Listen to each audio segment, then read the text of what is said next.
Hey everyone, so we're going to review another one of the samples that my friend Tom Morrow sent to me. Tom is the executive bourbon steward at LF Heritage Distilling Company, Limestone Farms, and he sent me a whole bunch of wonderful samples from Limestone Farms, and in addition, he sent me a bunch of additional random samples. This was one of them, so we're going to get into this one.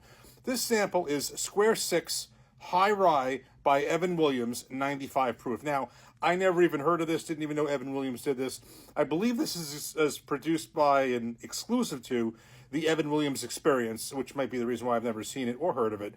But this is where it gets interesting. As the name says, high rye, this has a high rye content. So this mash bill of this is 52% corn, barely a bourbon. 51 would just barely make it a bourbon.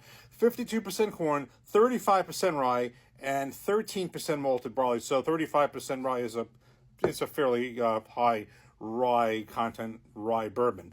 Now, just for comparison purposes, the regular Evan Williams mash bill is much lower rye. That mash bill is 78% corn, 10% rye, 12% malted barley. So basically what you have is they kind of keep the malted barley kind of constant, and they just bring the corn right down in this one, and they bring the rye right up. So that's the gist of it. It is 95 proof, so it's a little bit less than we'll call the Evan Williams Bottled and Bond, a little bit more than the Black Label. So let's get this in a glass and see what this tastes like. Okay, so we poured about half of this sample in a glass. It's funny, the very first thing I actually noticed about it was the relative viscosity of this. I mean, basically, this got a lot of legs on the glass here, which I don't really recall seeing on a regular Evan Williams. So this is it's a good start. Let's give this a nose.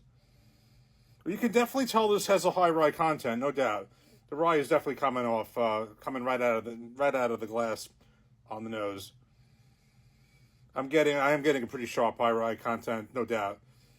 The rest of it, there is some resemblance to there's a certain Evan Williams nose that I'm used to, but this one is different with the high rye. So very interesting. All right, let's give this a taste. Cheers.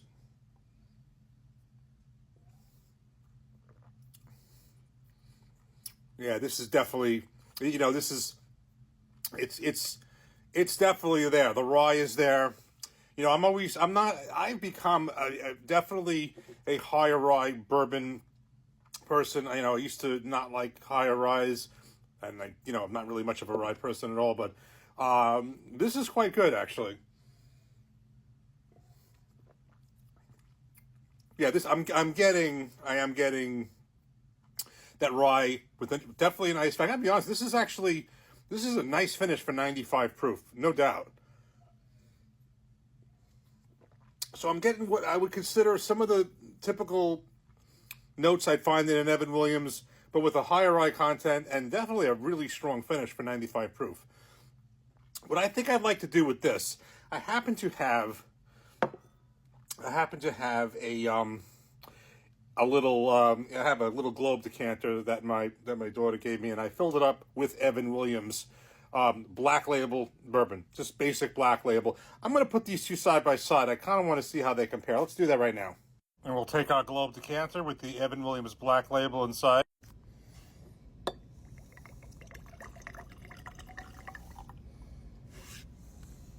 Okay, I have the Evan Williams Black Label in here. I think this will actually really help to really see the difference between this and the regular Evan Williams, now that we can put them side by side. So, color-wise, I think they're pretty similar.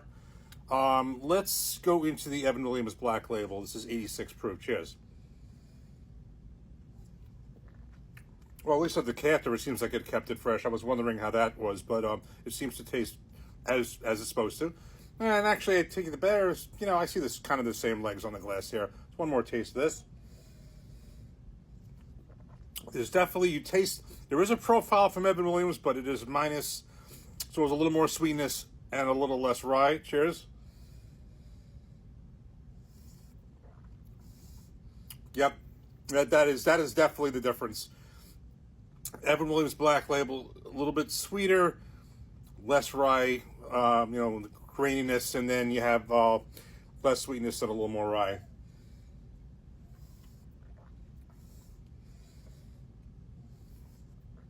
That is definitely there is a certain, it's kind of hard to describe, but there are certain, there's always, this Jim Beam that has the peanut.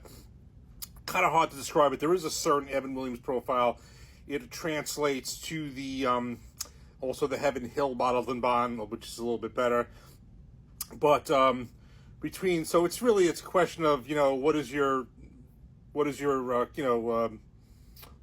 do you like in terms of rye, if you like higher rye or less rye. But I think that's really the difference between these.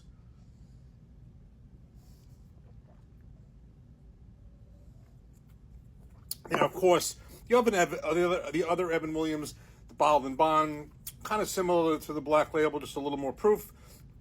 The 1783, a little bit better, and I happen to really like, even though it's a very low proof, I think better than any of these, I happen to like the Evan Williams single barrel, which I happen to have a spare one that I haven't opened, the vintage dates and all. But I happen to think this is good. I'm not a big rye person, so I can kind of go back and forth as far as which I like better. But I would say, look, the Black Label is nothing special. Certainly, I think rye and all. I think that this Square Six is better. But it is interesting to compare it. But that's really what it is. It's a swap of less corn and more rye. So this is a good one.